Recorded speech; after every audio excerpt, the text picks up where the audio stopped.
Halo semua, kita sering mendengar kata dosa. Namun, apakah kita mengetahui arti kata dosa menurut Alkitab?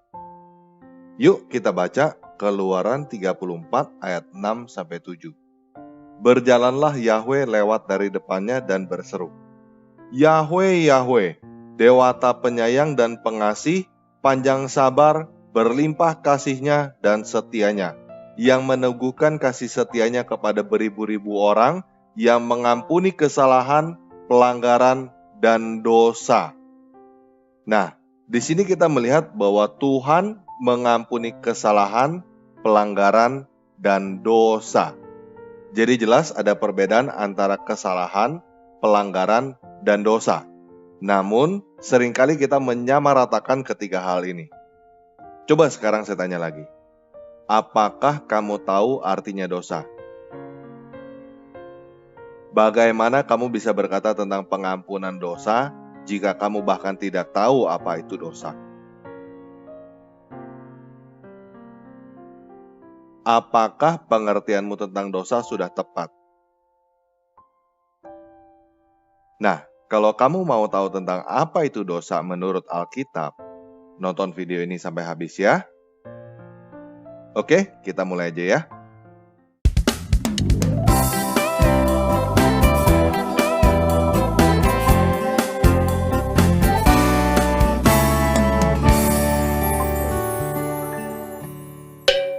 Nah, kata dosa yang ada di dalam Alkitab bahasa Indonesia diterjemahkan dari bahasa Ibrani kata di dalam Perjanjian Lama dan diterjemahkan dari bahasa Yunani hamartia di dalam Perjanjian Baru. Contoh penggunaan kata di dalam Perjanjian Lama yang dapat membuat kita mengerti artinya ada di dalam Hakim-Hakim 20 ayat 16. Dari segala laskar ini, ada 700 orang pilihan yang kidal, dan setiap orang dari mereka dapat mengumban dengan tidak pernah meleset sampai sehelai rambut pun. Tidak pernah kata sampai sehelai rambut pun. Yuk kita baca lagi di dalam Amsal 19 ayat 2. Tanpa pengetahuan, kerajinan pun tidak baik. Orang yang tergesa-gesa akan salah langkah. Orang yang tergesa-gesa akan kata langkah. Jadi, kata atau dosa itu artinya adalah kegagalan atau meleset. Berbeda dengan kesalahan atau pelanggaran. Seorang pemanah yang gagal mengenai target bisa dikatakan berbuat dosa. Seorang yang gagal lulus ujian juga dapat dikatakan berdosa. Seorang yang tidak menepati apa yang dia katakan juga bisa dikatakan berbuat dosa. Jadi, apakah kita semua telah berbuat dosa? Ya, kita semua telah gagal. Apakah ada orang yang tidak pernah gagal? Tidak ada kecuali Yesus Kristus. Bahkan, ketika dia berkata bahwa dia akan bangkit dari kematian pada hari yang ketiga, dia tidak gagal. Dia melakukan tepat seperti apa yang dia katakan. Itu sebabnya dikatakan bahwa Yesus tidak pernah berdosa. Dia tidak pernah gagal. Dan itu juga sebabnya kita bisa percaya kepada dia. Sampai di sini paham ya? Nah, itu juga sebabnya dikatakan di dalam Roma 6 ayat 23, sebab upah dosa adalah maut. Tetapi karunia Allah ialah hidup yang kekal dalam Kristus Yesus Tuhan kita. Upah atas kegagalan kita adalah kematian. Tetapi karunia dewata adalah hidup abadi dalam Kristus Yesus, penguasa kita. Nah, sekarang kita udah mengerti bahwa arti kata dosa adalah kegagalan. Yuk, mari kita baca ayat-ayat berikut ini dengan pemahaman baru kita. Roma 5 ayat 12-21. Sebab itu, sama seperti kegagalan telah masuk ke dalam dunia oleh satu orang, dan oleh kegagalan itu juga maut, demikianlah maut itu telah menjalar kepada semua orang, karena semua orang telah berbuat kegagalan. Sebab sebelum hukum Taurat ada, telah ada kegagalan di dunia. Tetapi kegagalan itu tidak diperhitungkan kalau tidak ada hukum Taurat. Sungguh pun demikian, maut telah berkuasa dari zaman Adam sampai zaman Musa juga atas mereka yang tidak berbuat kegagalan yang sama seperti yang telah dibuat oleh Adam, yang adalah gambaran Dia yang akan datang. Tetapi karunia dewata tidaklah sama dengan pelanggaran Adam. Sebab, jika karena pelanggaran satu orang, semua orang telah jatuh di dalam kuasa maut, jauh lebih besar lagi kasih karunia dewata dan karunia-Nya yang dilimpahkannya atas semua orang karena satu orang, yaitu Yesus Kristus. Dan kasih karunia tidak berimbang dengan kegagalan satu orang.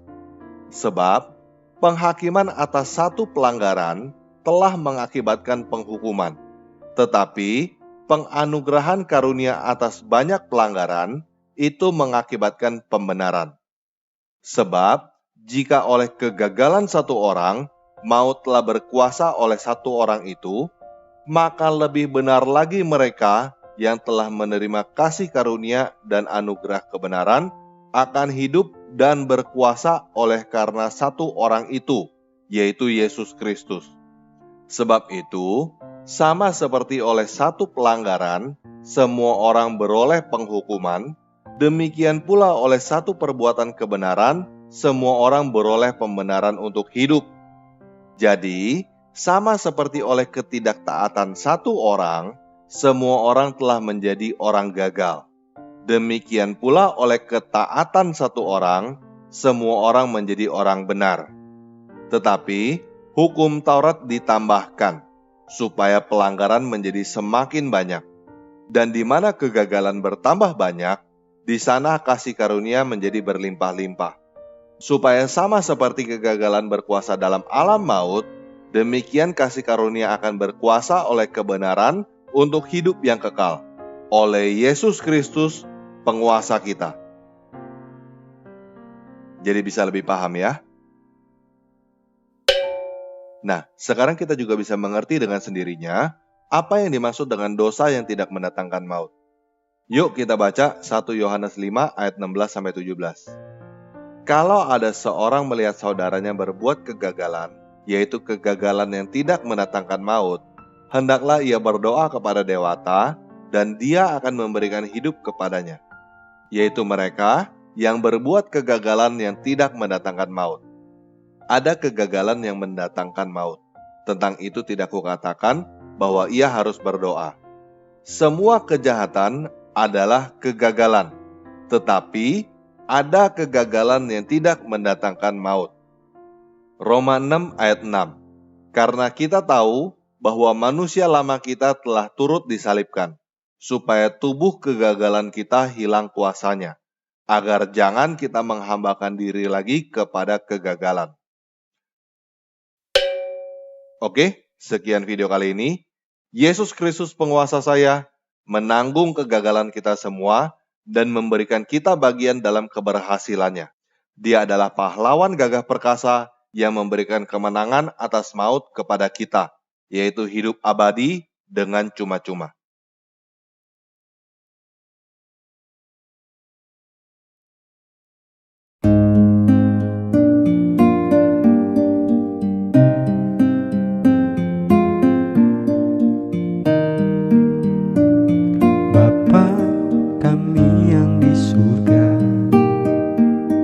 Dikuduskanlah namamu,